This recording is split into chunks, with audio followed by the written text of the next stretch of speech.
অর্ধেক রাত হলে আকাশের দরজা কি হয়? খুলে দেওয়া হয়। যে যা চাই তাকে আল্লাহ তা দিয়ে দেন।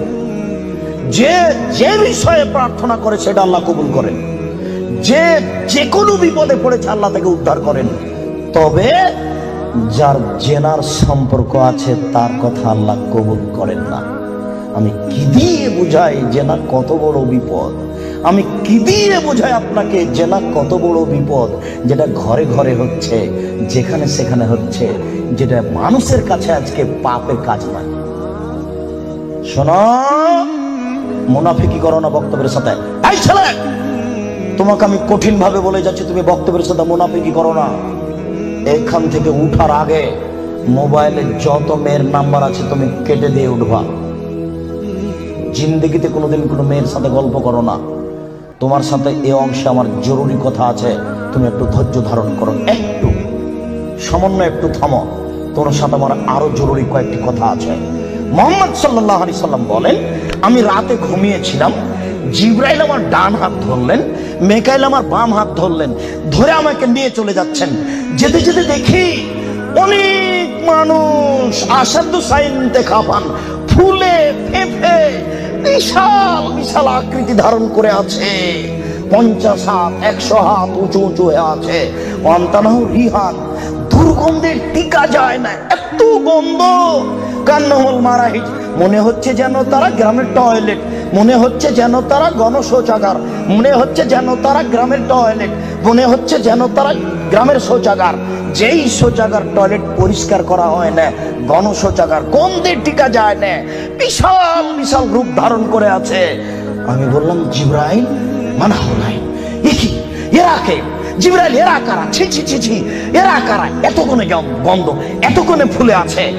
তখন জিবরাইল বললেন, অহমদ জোনাতা সাওয়ানি, এরা হলো ব্যভিচার, ব্যভিচারনি। বলো যুবক, মোটা মোটা হ্যাঁ ফুলে আছে, খুব গন্ধ, এরা কারা?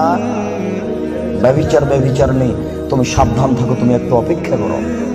শুনুন, আল্লাহ নবী বলছেন যে আমার ডান হাত জিবরাইল ধরলেন, বাম হাত মিকাইল ধরলেন, ধরে নিয়ে চলে যাচ্ছেন। যেতে যেতে দেখি একটা গর্ত, চুলার মতো। কোন চুলা? যাতে তন্দুরি রুটি হয়। তন্দুরি রুটি চুলা দেখেছেন? ভিতরে রুটি দিয়ে সিদ্ধ হলে বের করে নেওয়া হয়, এরকম চুলা। তার ভিতরে দেখি ধাঁধা ধাঁধা ধাঁধা করে আগুন জ্বলছে। ইরতাফাও ইরতাফাও, আগুন যখন জোরে জ্বলে উঠছে তখন ওর ভিতরে যা কিছু আছে সব উপরে চলে যাচ্ছে। হাজা খামেরাত রাজাউ ফিহা, আর যখন আগুনটা কমে আসছে তখন সব নিচের দিকে চলে যাচ্ছে। ফিহারে জালুন অনিসাউন ওরাতন, তাতে দেখি পুরুষ এবং নারী জমা ধরে আছে উলঙ্গ অবস্থায়, পরনে কাপড় নেই কারো, এভাবে জমা ধরে আছে উলঙ্গ অবস্থায়। আগুন যখন জোরে চলে উঠছে দাদা দাদা দাদা করে উপরে চলে যাচ্ছে, আবার যখন আগুন কমে যাচ্ছে তখন নিচের দিকে চলে যাচ্ছে। আর উপরে উঠলে মনে হচ্ছে যেন বের হয়ে পড়ে যাবে। দেখি সেখানে পুরুষ এবং নারী উলঙ্গ অবস্থায় জ্বলছে। আমি বললাম, জিবরাইল মানাউলা, এরা কারা? তখন জিবরাইল বললেন, অহমদ জনা, তারা হলো ব্যভিচার, ব্যভিচারনি। আল্লাহ নবী বলেছেন, যেসব মহিলারা জেনায় লিপ্ত হবে ওদের লজ্জা স্থানের গন্ধে জাহান্নামীরা জাহান্নামে টিকতে পারবে না। যেসব মহিলারা জেনায় লিপ্ত হবে ওদের লজ্জা স্থানের গন্ধে জাহান্নামীরা জাহান্নামে টিকতে পারবে না। যেসব মহিলারা জেনায় লিপ্ত হবে ওদের লজ্জা স্থানের গন্ধে জাহান্নামীরা জাহান্নামে টিকতে পারবে না। মুহাম্মদ সাল্লাল্লাহু আলাইহি সাল্লাম বলেছেন। শুনুন সম্মানিত দিনী ভাই, আবু হুরায়রা রাদিয়াল্লাহু তাআলা আনহু বলেন, রাসূল সাল্লাল্লাহু আলাইহি সাল্লাম বলেছেন, আল বিকরু বিল বিকরি জিলদু মিয়া তাগরিবু সানা।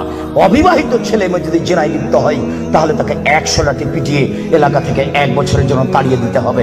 তিনি বলেন, আস-সাইবু বিস-সাইবর রাজম, বিবাহিত পুরুষ নারী যদি জেনায় লিপ্ত হয় তাহলে তাকে ইট ঢেল পাথর দিয়ে মেরে মেরে মেরে ফেলতে হবে।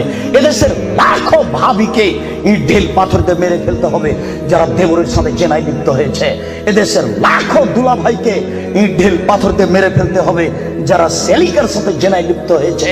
এদেশের লাখো পুরুষকে ইট ঢেল পাথর দিয়ে মেরে ফেলতে হবে যাদের স্ত্রী থাকার পরেও অন্য নারীর সাথে জেনায় লিপ্ত হয়েছে।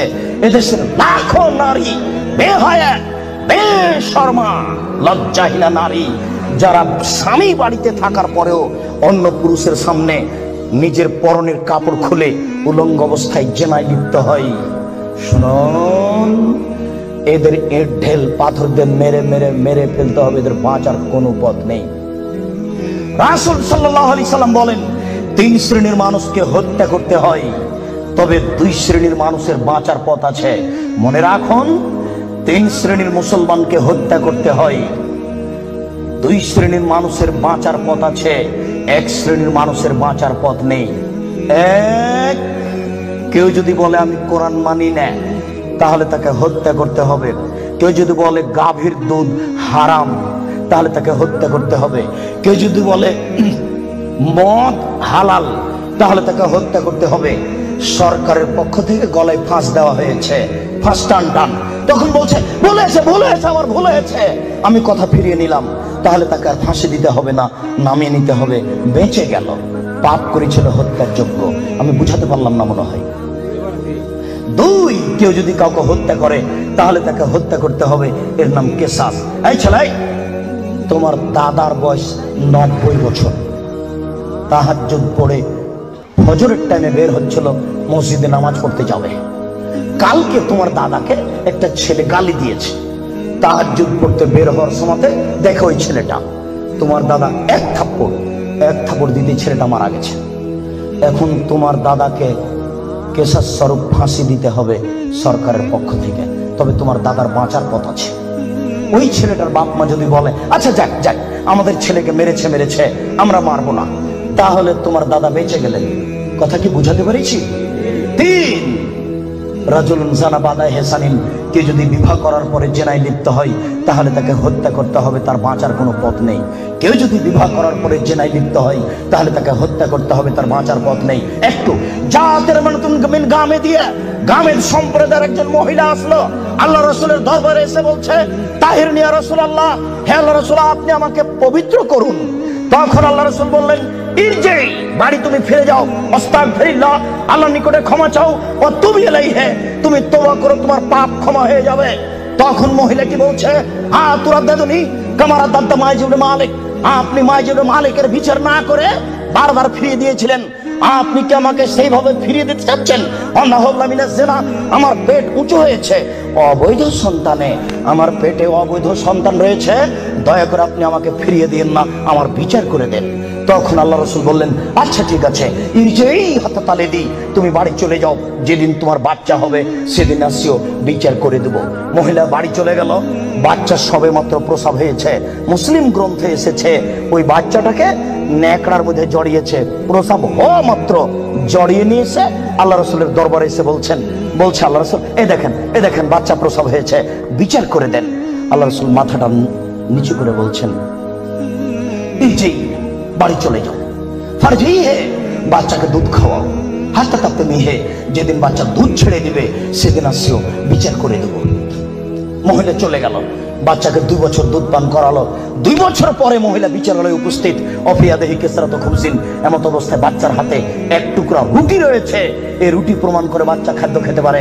ওয়াসাদাহু বেয়াদের রাজুলিন মিনাল মুসলিমিনা, আল্লাহ রাসূল ওই ছেলেটাকে একজন মুসলমানের হাতে সমর্পণ করলেন, বললেন যাও তুমি এই ছেলেটাকে লালন পালন করো।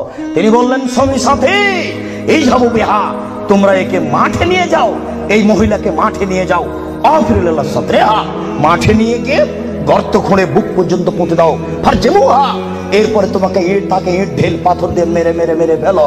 সাহাবীগণ বলেন আমরা তাকে মাঠে নিয়ে গেলাম, মাঠে নিয়ে গিয়ে গর্ত খুঁড়ে বুক পর্যন্ত মাটিতে পুঁতে দিলাম, এরপরে চতুর্দিক থেকে ইট ঢেল পাথর মারতে লাগলাম। খালিদ বিন ওয়ালিদ বলেন একটা পাথর আমি নিয়ে তার মুখের উপরে মারলাম, ফাতারা জাহাদাম আল্লাহ আছে খালিদ, পাথরটা মুখে লেগে মুখ ফেটে রক্ত ছিটে খালিদের গায়ে লাগলো। খালিদ গালি দিয়ে বলছিলেন ছি ছি, একজন জেনাকারিনী মহিলার গায়ের রক্ত আমার গায়ে লাগলো, এরকম কিছু হবে? আল্লাহ রাসূল বললেন মারে রে খালিদ তুমি গালি দিও না, লাগা তাওবা তাওবাতা লাউ তাওবা সায়মাকসিন লা গফিরা লাহু। এই মহিলা আল্লাহর দরবারে এত ক্ষমা ভিক্ষা চেয়েছে, এই মহিলা আল্লাহর দরবারে এত কান্নাকাটি করেছে, পৃথিবীর বড় থেকে বড় পাপী যদি এইভাবে কান্নাকাটি করে তাহলে তার পাপ ক্ষমা হয়ে যাবে। খালিদ তুমি একে গালি দিও না, দুঃখিত আপনাকে আমি কি দিয়ে বুঝাই? পৃথিবীর সবচেয়ে বড় পাওয়ারফুল মানুষ হচ্ছেন মুহাম্মদ সাল্লাল্লাহু আলাইহি সাল্লাম। পৃথিবীর ইতিহাসে এত বড় পাওয়ারফুল মানুষ কেউ জন্ম নেয়নি, কিয়ামত পর্যন্ত কেউ নিবে না। জান্নাতের গেটে বড় অক্ষরে লেখা আছে, সর্বপ্রথমে যিনি জান্নাতে প্রবেশ করবেন তিনি হলেন মুহাম্মদ সাল্লাল্লাহু আলাইহি সাল্লাম। জান্নাতের ভিতরে একটা ঘর আছে, সেই ঘরের ভিতর দিকে একজন ফেরেশতাকে দাঁড় করে রাখা হয়েছে, এখনো উপস্থিত।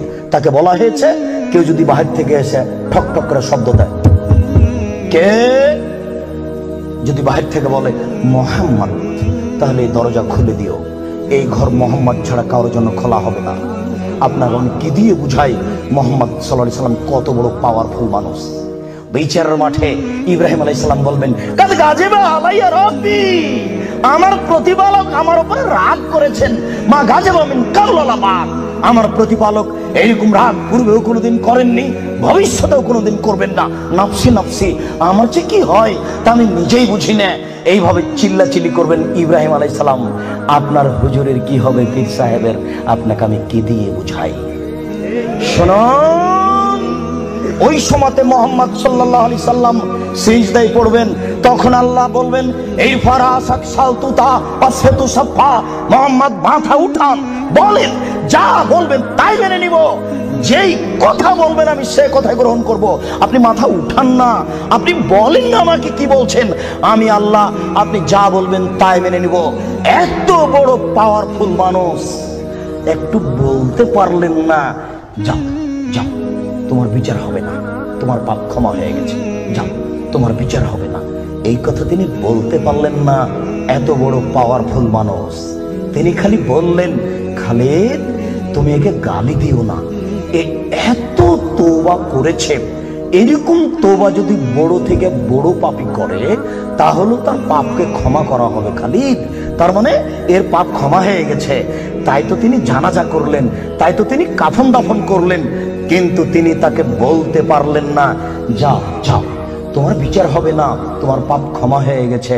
পৃথিবীর সবচেয়ে বড় পাওয়ারফুল মানুষ এ কথা বলতে পারলেন না। তার মানে বিবাহ করার পরে জেনায় লিপ্ত হলে তার দুনিয়াতে বেঁচে থাকার কোনো সুযোগ নেই। আমি আপনাকে কি দিয়ে বুঝাই শরীয়ত কি জিনিস? বিবাহ করার পরে জেনায় লিপ্ত হলে তার বেঁচে থাকার কোনো সুযোগ নেই। আব্দুর রাজ্জাক সাহেব, কথা বুঝেছি, একটু দয়া করে কোনো পথঘাট বলেন। জি, পথঘাট আছে, চিন্তা করবেন না, নিরাশার কিছু নেই। শুনুন, নিরাশার কিছু নেই। এই পাপ কার সাথে জড়িত? আল্লাহর সাথে জড়িত। আল্লাহ নবী বলেছেন, কেউ যদি জেনে শুনে 1 টাকা সুদ খায়, 36 বার জেনা করে যত পাপ হবে, 1 টাকা সুদ খেলে তার চেয়ে বেশি পাপ হবে। তিনি বলেছেন, সুদের পাপের 70টি ভাগ রয়েছে। ছোট ভাগ হলো মার সাথে জেনা করলে যেমন পাপ হয়। সুদ যত বড়ই পাপ হোক না কেন, সুদের পাপ কার সাথে জড়িত? আল্লাহর সাথে জড়িত। জেনার পাপ কার সাথে জড়িত? আল্লাহর সাথে জড়িত। যুবক, তুমি নিরাশ